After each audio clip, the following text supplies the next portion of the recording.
Everybody, मैं Shraddha E construct design and build private limited से। इस वीडियो में मैं ecosystem of a civil engineer के बारे में बात करने वाली हूँ। ऐसे बहुत सारे हमारे वीडियोस ऑलरेडी जिसमें हमने इकोसिस्टम के बारे में बात किया है, फिर भी हमारे जितने भी कॉल्स व्हाट्सएप पे या हमारे वेबसाइट के थ्रू जितनी भी क्वेरीज आ रही है, अगर परस्यूइंग स्टूडेंट्स की तरफ से आती है, first year to final year BTech, diploma या एमटेक की तरफ से, तो ज्यादातर लोगों को बहुत ज्यादा कंफ्यूजन है और एक ही चीज का कंफ्यूजन है कि शुरू कैसे करें।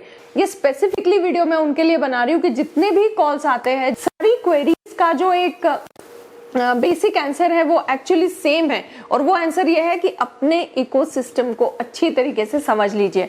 अगर अपने इकोसिस्टम को अच्छे से मास्टर कर लिया, अच्छी तरीके से अपना इकोसिस्टम समझ लिया, तो उसके बाद आपका करियर प्लानिंग आसान हो जाएगा। तो अगर आपका करियर प्लानिंग के रिलेटेड आपके जितने भी क्वेश्चंस हमें आए हैं, उसके सारे जवाब आपको इस वाले वीडियो में मिल जाएगा। और इस वीडियो के एंड में मैं आपको स्ट्रक्चर्स के लिए क्विकली बताऊंगी कि how to become structural design engineer, उसकी शुरुआत कैसे करनी है, प्लानिंग कैसे करनी है। और जो दूसरा है बिम, एज अ बिम मॉडलर या प्रोजेक्ट मैनेजर अगर आपको बनना है, तो मैं क्विकली आपको बताऊंगी कि कौन से स्किल सेट आपके पास होने चाहिए, जिसको लेने के बाद आप इस फील्ड में अपना करियर स्टार्ट कर सकते हैं। तो ये जो वीडियो है, इसमें शुरुआत करते हैं इकोसिस्टम को समझने से। इकोसिस्टम के बारे में दूसरे भी कुछ वीडियोस में हमने बात की है, पर अभी हम एक्सक्लूसिवली इस वीडियो में सिर्फ इकोसिस्टम करेंगे। तो इकोसिस्टम एक कोई भी सिविल इंजीनियर है, जब वो पास आउट हो जाता है और रिटायरमेंट तक वो काम करता है 20 से 25 साल, या मान लीजिए ज्यादा से ज्यादा 30 साल का इफेक्टिव करियर होता है किसी भी इंजीनियर का, कंसीडरिंग कि वो इसी लाइन में रहे। कुछ सिविल इंजीनियर्स ऐसे भी होते हैं कि जो इंजीनियरिंग करने के बाद किसी और लाइन में चले जाते हैं, आईटी में या मार्केटिंग या कोई और फील्ड चुन लेते हैं। पर हम कंसीडर करेंगे कि सिविल इंडस्ट्री में अगर आपको रहना है, तो जब से आप पास हुए और जब तक रिटायर होंगे, तब तक का जो टाइम लाइन है, जो टाइम स्पैन है 25 टू 30 इयर्स का, उसमें आप सिविल इंडस्ट्री में ही काम करेंगे। तो ये जो 20-25 इयर्स का आपका लाइफ स्पैन होगा, मतलब आपका करियर का लाइफ स्पैन होगा, इसमें आप या तो एज अ एम्प्लॉय काम करेंगे या तो आप एज अ एम्प्लॉयर काम करेंगे। नहीं तो आप शुरुआत में एम्प्लॉय हो जाएंगे और कुछ सालों के बाद, एक्सपीरियंस लेने के बाद, आप एंटरप्रेन्योर बन सकते हैं या एम्प्लॉयर बन सकते हैं।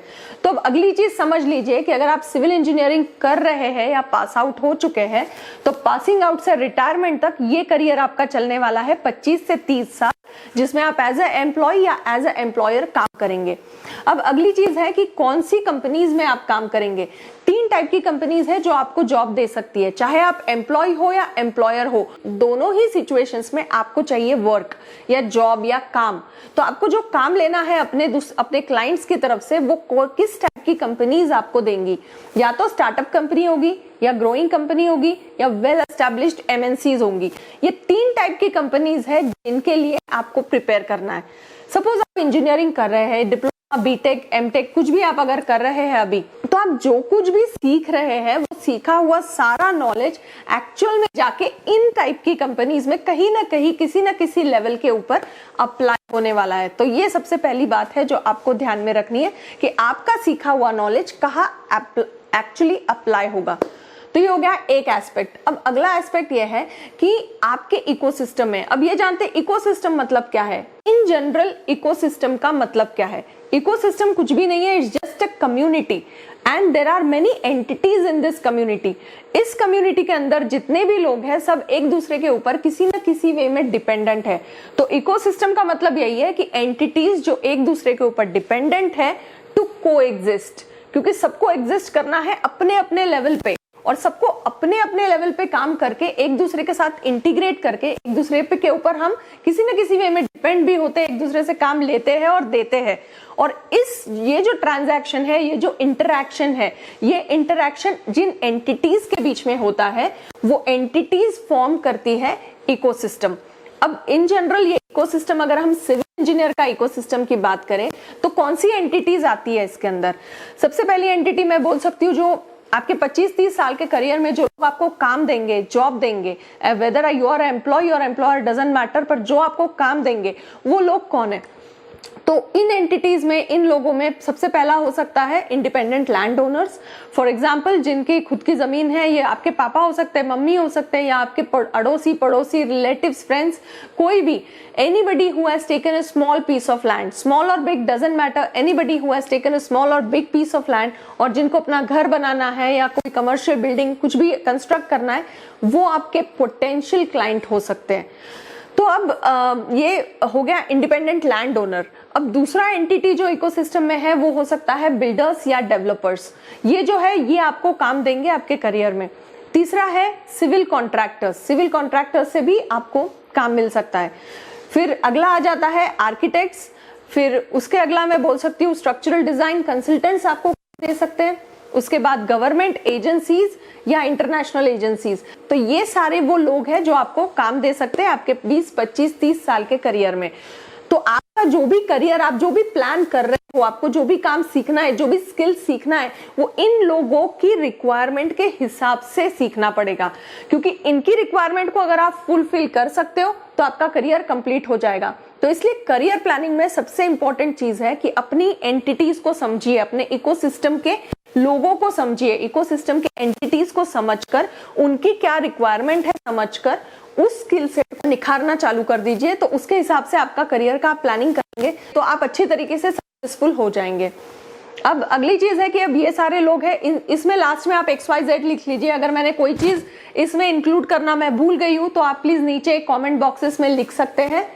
तो ये हो गया एंटिटीज के बारे में। अब ये सारी लोग जो आपको काम देंगे ये आपको एग्जैक्टली क्या देंगे, ये आपको प्रोजेक्ट देंगे। अब अगली बात ये समझनी है कि प्रोजेक्ट किस टाइप का होगा, ये किस टाइप के प्रोजेक्ट्स आपको ऑफर करेंगे। अब प्रोजेक्ट्स हो सकता है रेसिडेंशियल, कमर्शियल, इंडस्ट्रियल या इंफ्रास्ट्रक्चर। ये 4 टाइप के प्रोजेक्ट्स आप अपने पूरे करियर में करेंगे। इनको छोड़ के अगर इनका कॉम्बिनेशन प्रोजेक्ट भी आप कर सकते हैं। ये जो 4 चीजें मैंने बताई इसमें कुछ कंबाइंड कॉम्बिनेशन या इंडिविजुअली आप प्रोजेक्ट कर सकते हैं।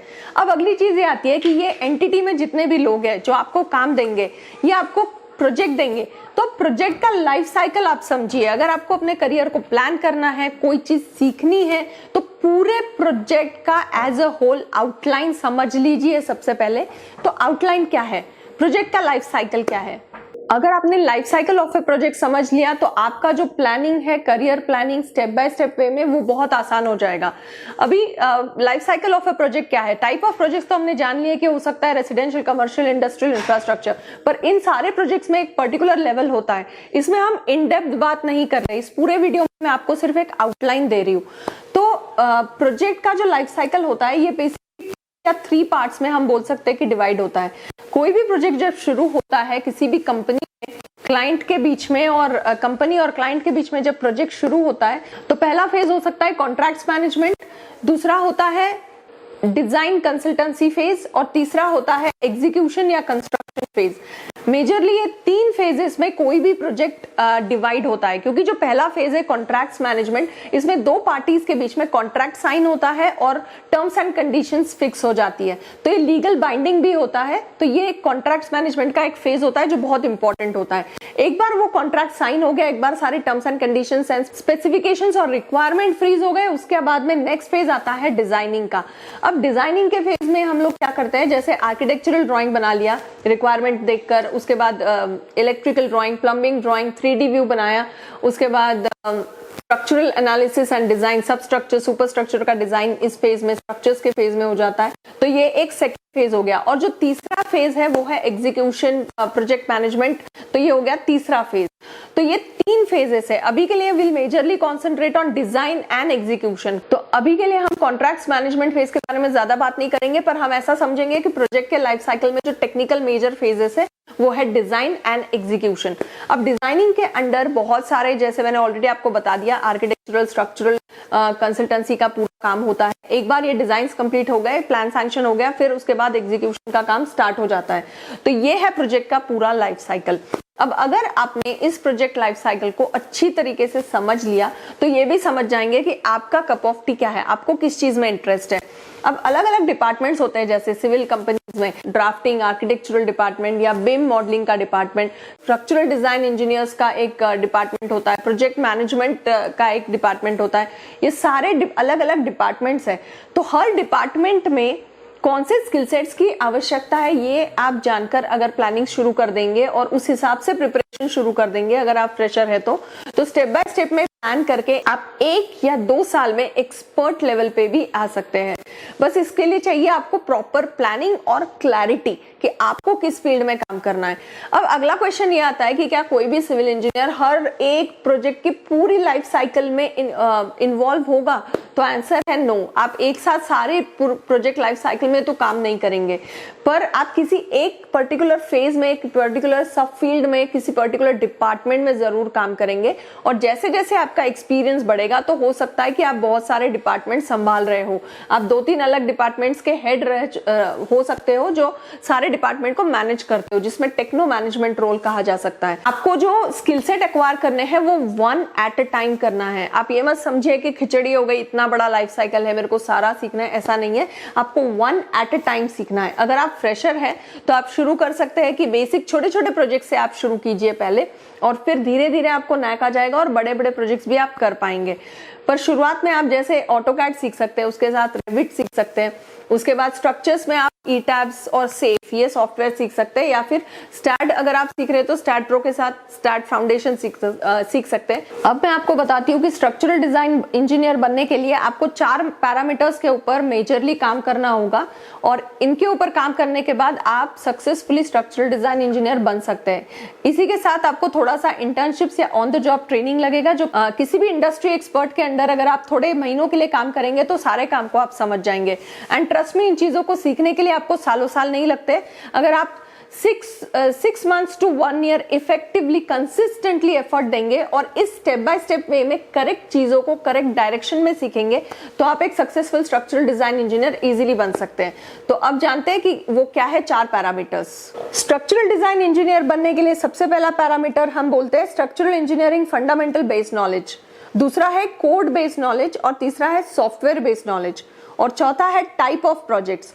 तो आपको स्ट्रक्चरल इंजीनियर बनने के लिए इंजीनियरिंग फंडामेंटल्स को स्ट्रॉन्ग करना होगा। इसके अंदर आता है finite element, PBD analysis, linear non linear analysis, dynamic analysis, engineering judgement, value engineering, structural detailing, site requirements and thumb rules. Code based knowledge के अंदर इंडियन एंड इंटरनेशनल कोड्स को आप पढ़ सकते हैं, जैसे IS 456 2000, IS 800, IS 875 part 1, 2 and 3, IS 1893, IS 16700, IS 13920, और international codes में आप पढ़ सकते हैं जैसे BS 8110, ACI 318, CBFIP 2010, UBC 97 etcetera. तो कोड्स के अंदर ये सारे कोड्स को आपको मास्टर करना पड़ेगा, रेगुलर बेसिस पे पढ़ना पड़ेगा। और अगला है सॉफ्टवेयर बेस्ड नॉलेज। जिन सॉफ्टवेयर्स को यूज करके स्ट्रक्चरल कंसल्टेंसी डिपार्टमेंट में काम होते हैं वो है ईटैब्स, सेफ, SAP 2000, सेसाप ब्रिज, इस टाइप के सॉफ्टवेयर्स का नॉलेज आपको होना चाहिए। अपार्ट फ्रॉम दैट आप RCC, प्रोकॉन, CSI डिटेलर इस टाइप के सॉफ्टवेयर भी सीख सकते हैं। और जो टाइप ऑफ प्रोजेक्ट्स आप over the period of time करेंगे as a structural design engineer वो है RCC, steel, composite, PEB, shuttering design, post tension, PT etcetera. तो ये सारे स्किल सेट्स को स्टेप बाय स्टेप मैनर में आप अगर सीख लेंगे तो आप एक स्ट्रक्चरल डिजाइन इंजीनियर बन सकते हैं, और इसमें जो टाइमलाइन है वो 6 months to 1 year का लग सकता है। अब चलिए जानते हैं कि बिम मॉडलर बनना हो तो किस वे में, किस स्टेप बाय स्टेप वे में सॉफ्टवेयर्स को सीखना पड़ेगा। आपको सीखना होगा बिम कॉन्सेप्ट स्पेस नॉलेज, जैसे 2D जिसके अंदर आता है प्लान्स, एलिवेशन, सेक्शंस, 3D में आता है पर्सपेक्टिव व्यू, 4D में आता है टाइम मॉडल, 5D में कॉस्ट मॉडल, 6D में एनर्जी मॉडल, और 7D में hospitality maintenance model, RERA compliance etcetera. और अभी बिम के अंदर भी डिफरेंट कोड्स आ गए हैं जैसे कि PS 1192 3, then ISO 19650 and BS 1192 etcetera. उसके बाद अगर सॉफ्टवेयर्स की बात की जाए तो आपको सॉफ्टवेयर बेस्ड नॉलेज के अंदर AutoCAD, Revit architecture, Revit structures, Revit MEP, Navisworks, Solibri, Synchro, Dynamo, MS इस टाइप के सॉफ्टवेयर सीखने पड़ेंगे। हर कंपनी अपना खुद का इस टाइप का सॉफ्टवेयर यूज करती है, जैसे मैंने बताया जोहो या बिट्रिक्स 24, तो हर कंपनी का अपना ही एक सॉफ्टवेयर हो सकता है, ERP हो सकता है। तो इन हाउस ट्रेनिंग वो कंपनी आपको ज्वाइन करने के बाद दे देती है प्रोजेक्ट मैनेजमेंट डिपार्टमेंट में। तो अगर उसमें काम कर रहे हैं तो ऐसा नहीं है कि जरूरी नहीं है कि कंपनी ज्वाइन करने से पहले आपको सॉफ्टवेयर का नॉलेज होगा, क्योंकि हर कंपनी अलग अलग ERP यूज करती है। तो कंपनी में जाने के बाद इन हाउस ट्रेनिंग तो आपका हो ही जाएगा, पर वहां जाने से पहले थोड़ा सा नॉलेज आप इसके बारे में जानकारी जरूर रख सकते हैं कि प्रोजेक्ट मैनेजमेंट के लिए आजकल किस टाइप के ERP या CRM सॉफ्टवेयर्स का कंपनीज यूज करती है। इसमें आप थोड़ा सा आइडिया जोहो पे ले सकते हैं, काफी इजी सॉफ्टवेयर है, या बिट्रिक्स 24 के ऊपर आप थोड़ा सा रिसर्च कर सकते हैं। अगला नॉलेज आपको लेना है प्रोजेक्ट मैनेजमेंट के कॉन्सेप्ट्स को समझने के लिए, तो fundamental based knowledge project management का बहुत अच्छा होना चाहिए। इसमें आपको नॉलेज होना चाहिए बार चार्ट्स का, क्रिटिकल पाथ मेथड्स का, PERT के बारे में, scheduling, baseline, resource allocation, levelling, monitoring and controlling, investment versus IRR and profitability versus investment chart. तो ये सारे फंडामेंटल नॉलेज आपको प्रोजेक्ट मैनेजमेंट कॉन्सेप्ट्स के अंदर होना चाहिए। और जो टाइप ऑफ प्रोजेक्ट्स आप करेंगे एज अ BIM मॉडलर या एज अ प्रोजेक्ट मैनेजर, जिन प्रोजेक्ट्स को आप मैनेज करेंगे वो हो सकते हैं कोई भी small villa, residential projects, commercial, industrial या इंफ्रास्ट्रक्चर, क्लस्टर प्रोजेक्ट्स। ये सारे type of projects as a project manager आप अपने करियर में हैंडल करेंगे। तो इस पूरे वीडियो का अगर मैं आपको एक समरी बताऊं तो वो ये है कि अगर आप करियर को प्लान कर रहे हैं, कंफ्यूज्ड फील कर रहे हैं कि अब किस तरीके से पहला स्टार्ट लिया जाए या किस डायरेक्शन में प्लानिंग करें करियर को in order to become expert in any particular field, तो सबसे पहले अपने इकोसिस्टम को अच्छे से समझिए कि सिविल इंजीनियर का इकोसिस्टम क्या है, क्योंकि ये इन्हीं इकोसिस्टम के लोगों के ऊपर आप किसी ना किसी वे में डिपेंडेंट रहेंगे अपना काम लेने के लिए।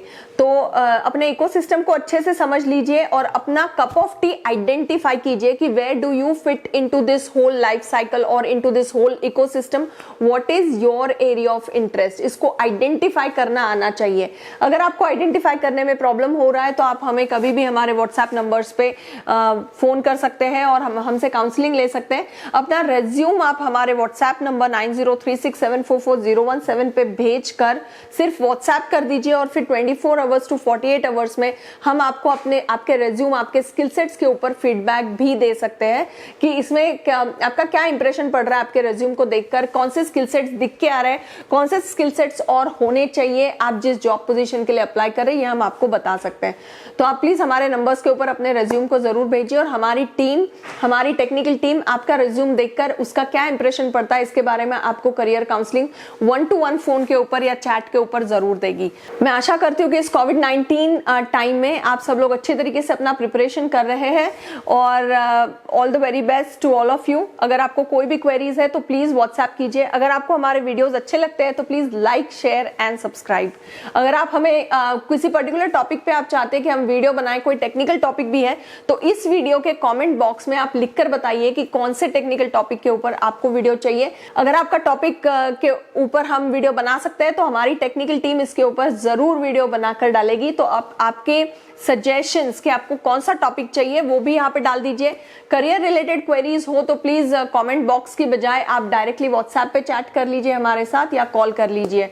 हमारे calling numbers Monday to Friday morning 11 AM to 7 PM आपके करियर काउंसलिंग के लिए अवेलेबल होते हैं। Only Monday to Friday morning 11 AM to 7 PM। तो मैं आशा करती हूँ कि ये वीडियो आपको अच्छा लगा होगा। प्लीज आपके कमेंट्स, आपके सजेशंस कमेंट बॉक्सेस में जरूर लिखिए। Thank you very much.